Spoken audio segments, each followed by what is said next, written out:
Hello, welcome to What Is. It's my show. My name is John Wilson, co-produced by Ian Wilson, and this show is about discovering things. It's about asking questions about things that you thought were true, maybe aren't true. Maybe asking questions about things that you thought were true, but you really haven't investigated them to the point of belief yet. So whether you're a skeptic or a believer in whatever, I just want to show you the struggle that I went through with some things and kind of give you some ideas that are floating around in my head. And I know that might be scary once you get to know me, but I want people in general to question everything that they've ever been told. I want them to question everything that they've ever been taught. I want you to be a nonconformist thinker. Much the way a scientist thinks. He has a theory in his head, he tests the theory, he puts it to a test, hypotheses on how what he's observing reacts, and he puts it through a test. And through several tests, he gets experimental data and proves or disproves his theory. Whichever way, he learns something. She learns something by proving or disproving whatever they thought in their head. Like a long time ago, I used to think that I thought I was really good at geography.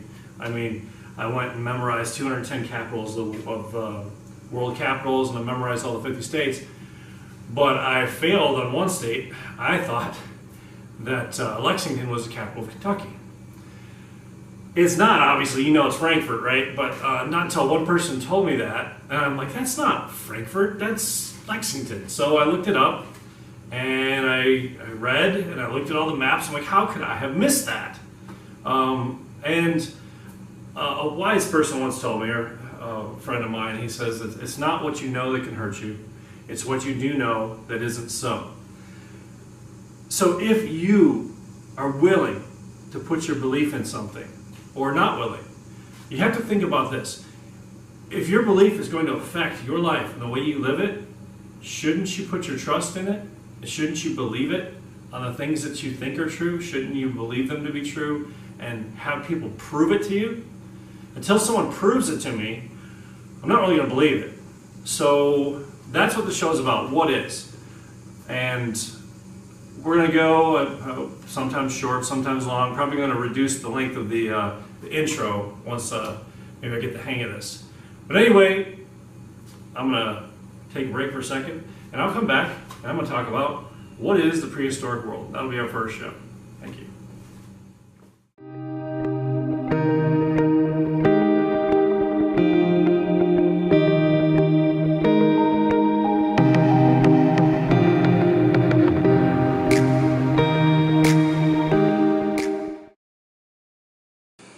The next segment, short segment, before we go into what is prehistoric, I want to talk about a little book that I wrote a long time ago. It's called Dinosaur Times. I hope you enjoy it, and stay tuned, and I'll have some commentary about what is after the story. Dinosaur Times. In ancient times, dinosaurs were called dragons. The biggest water beast was called the Leviathan.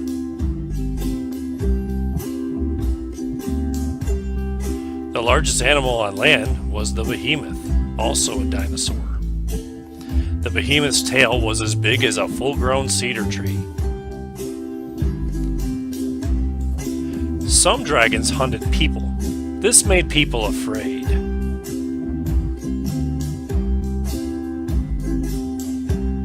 Eventually, people were hired to hunt dragons. They didn't like dragons.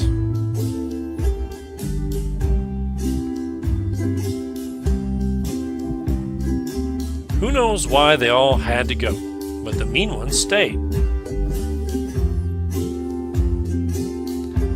People would step up to stop the mean dragons. These people were called champions. Another word was myrmidon.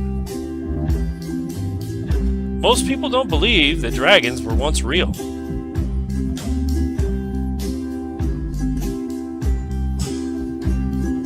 They've seen dragon bones, they've heard stories from history, but they don't put the pieces of the history puzzle together. It's amazing that they even believe 2 + 2 = 4.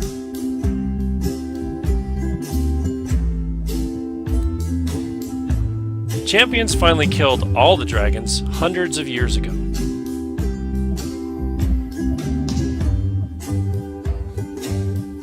All we have left of them are their bones, pictures on artifacts, and our stories handed down from our ancestors. I wish at least a few of the nice dragons could come back.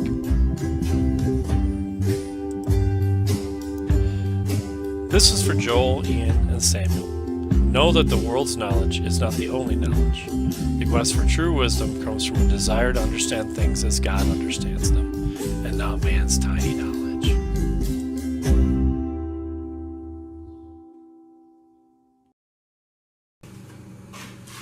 Howdy, welcome back to What Is. The last thought I was going to think of before we move on to our subject today is, who are you going to put your faith in, who are you going to put your belief in? And this isn't anything spiritual, this is practical. If you believe that the Germans can engineer a really good car, and you really think they do, but you really haven't put it to the test, you really don't believe that they can until you get in their car and you drive it and you go, wow, yes, they really can engineer a good car. A little overcomplicated for my taste, but I do own a German car right now. So who do you want to put your trust in? Do you want to put your trust in someone like Stephen Hawking? Do you want to put your trust in someone like Richard Dawkins? Do you want to put your trust in Beyonce or Snoop Dogg? Do you want to put your trust in Pat Robertson or any number of people? Or do you want to put your trust in mom and dad? Whatever you put your trust in, it's going to affect your life and how you live it. So anyway, I'm going to talk about what is the prehistoric world. Basically, what I've come to believe, and this is, by the way, this is opinion, and this is beliefs, this isn't fact. I have looked things up, I have read, and I have studied, and I've come to the point that one person could argue something really well, and they could show you evidence for something. And then another person could come along, once you've made that belief, and argue something really well, and have evidence of something. And I said, the only way that I'm going to know for sure is if I look it up myself. So, let's talk a little bit about the prehistoric world. The prehistoric world is a concept, by the way. It's a belief. It's not actually based on fact. It's based on theories and ideas and suggestions. And there's no way to determine if there is a prehistoric world through direct evidence. There's no way to determine through direct evidence because we weren't back that time. We don't know when man started writing things down, or if there's an all-knowing creator that wrote stuff down for us and told us everything. We don't know that with the evidence that we have in front of us. So we come up with ideas and we come up with inferences. Basically, they're things like, well, I see that there is a watch laying on the ground. Now I pick it up, and because I know what a watch is, I go, that's a really fine crafted watch. But somebody else comes along, picks it up, and they go, huh, that's a really weird rock. Wow, that rock is so weird. I wonder how it assembled itself like that.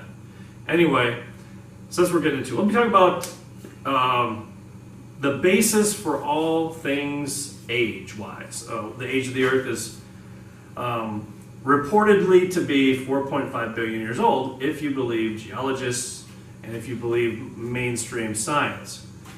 And then there are a group of people who you may think are crazy that think the world is about 6,000 to 10,000 years old based on an all-knowing creator.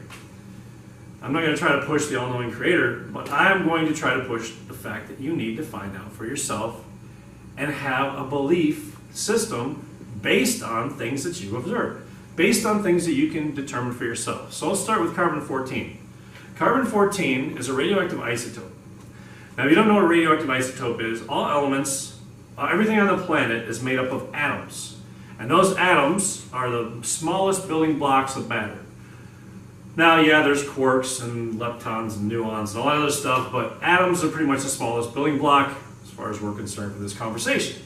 So the smallest thing inside the atom, there's an electron, and then the atom's nucleus is made up of a proton and a neutron. Not necessarily all the time. Hydrogen doesn't have a neutron normally. And when it does, it creates different things like deuterium and tritium. But anyway, more to my point, carbon-14 is a radioactive isotope. So what happens is, and this is the consensus, the theory is that radioactive particles from the sun, high energy cosmic radiation, hits nitrogen-14, bumps it, knocks out like I think it knocks out a proton or something, and it creates carbon-14. I think nitrogen is 14 and carbon is 12, right? So carbon has 12 protons, nitrogen has 14 protons.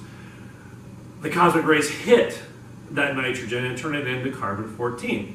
Now, given the rays of the sun and how much the sun beams its rays down on us and how much of the ratio of carbon dioxide is in the atmosphere as compared to the rest of the oxygen, argon, krypton, neon, all the little segments, not little atoms, but little portions. Like oxygen is about 20%, nitrogen's about 80%. So there's lots of nitrogen to hit in the atmosphere. Now that's what the ratio is now. Not to say that the ratio has been that way forever. You have one volcano shoot off into the atmosphere, you have just increased the carbon content in the atmosphere tenfold or more. And considering the number of volcanoes we have on the Earth going off at any time, you could change the carbon makeup of the planet relatively quickly. Like, for instance, when Krakatoa, it was an island in the South Pacific, volcano went off in Krakatoa, the island sank, it created such a devastating earthquake, it could be felt for hundreds of miles, and the ash from the volcano went into the atmosphere and blocked out the sun for about 2 years, at least that's what I remember. And there was a mini ice age at that time. So the carbon content in the atmosphere was not what it is now. Modern science says that the carbon content in the atmosphere is the same. It's been the same forever, and they can figure out what the carbon content in the atmosphere is. Now, challenge me if I'm wrong on that. Challenge me and tell me that that's not true. Carbon content in the atmosphere and the ratio of carbon-14 to carbon-12 varies from time to time. Now, what they're saying is that this carbon gets sent down to the ground because of the rain, and the rain encapsulates the carbon, or what do you call it, entraps it, and then the carbon goes on the ground, gets into living things, and then those living things are eaten by other living things, and when that living thing dies, it has a carbon content in its body of things that it has eaten. And that carbon has a ratio. Now, if you study the ratio, if carbon-14 decays, it will, I think it will not sure if it neutron decays, I can't remember how carbon-14 decays. It decays. And then eventually you'll get these products in the mixture that are no longer carbon-14. And you can judge by the time that it takes the carbon-14 to decay, because we believe that it has a constant decay rate. That's not necessarily something that can be tested either, because over time we've only got a couple hundred years on measuring the decay rate of carbon-14. And we don't know if any catalysts or anything can make carbon-14 change. Or in the fact, when you're in a nuclear reaction, like a fission or fusion reaction, it changes everything. I mean, you have decay products, daughters going all over the place, fast neutrons going all over the place. So in the presence of a nuclear reaction, you're not sure what you're going to get. We can calculate a lot of the things that come out of it, but we're not sure what we're going to get. So anyway, as the carbon-14 decays and you have byproducts left, you can measure the amount of carbon-14 that's not there from the assumption based on what you believe to be there in the beginning. It's based on assumption. The other assumption is that only cosmic radiation causes fast neutrons to be bombarded into carbon atoms. Radium, which is all over the soil and the whole planet, is also a fast neutron decay atom.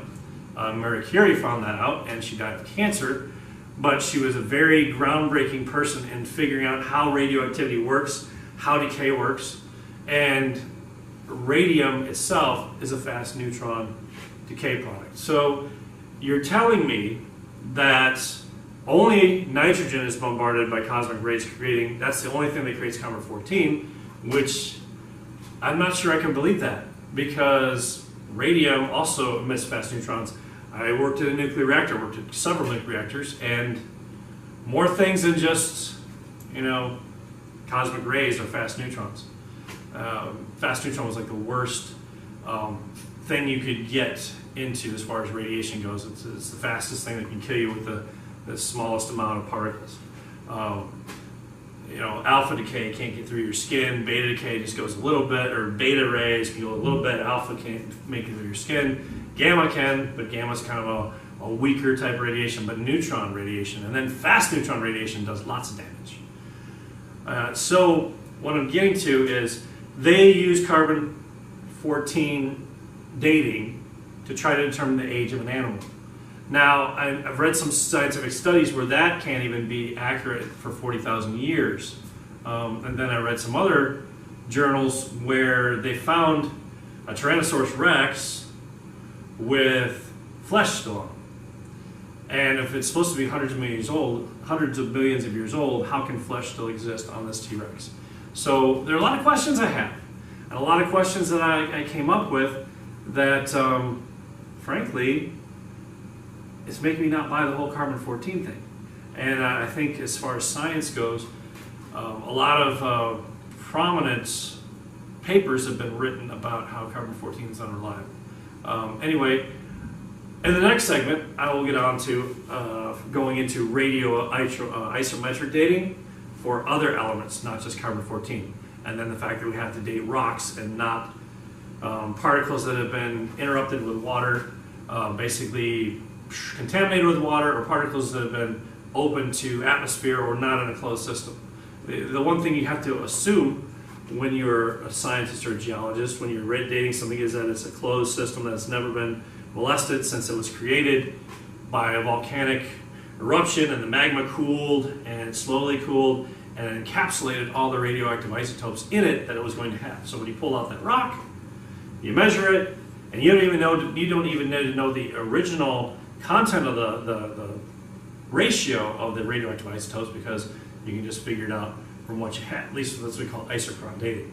I'm not buying it either, because one, it's not a closed system, it's open. And anyway, I'm going to get to that next, but that's the segment for today. If you like what you see, subscribe to my channel, Man from Brusco. If you're curious, subscribe to it and write comments. Let me know what I can look up to better understand what I don't understand. And maybe you can look up what I'm saying and see if there's a benefit of the doubt. Because what it's really comes down to is belief. What do you believe? And who do you believe? And there are certain things that question those beliefs, and there are certain things that don't fit with all the data, and they can't figure out how to piece it together. So there's a part of the model that's not working, and I'm trying to figure out what part of the model to correct to make the model work. And as scientists have a model of how the world works, and everything's supposed to fit together in that model, and that describes and explains everything. Well, when you have pieces of the model that don't fit, you got to rethink your theories. Anyway, that's all for this week. I'll talk to you later. John Wilson signing off. Thank you. We will return in What Is Episode 1, Part 2.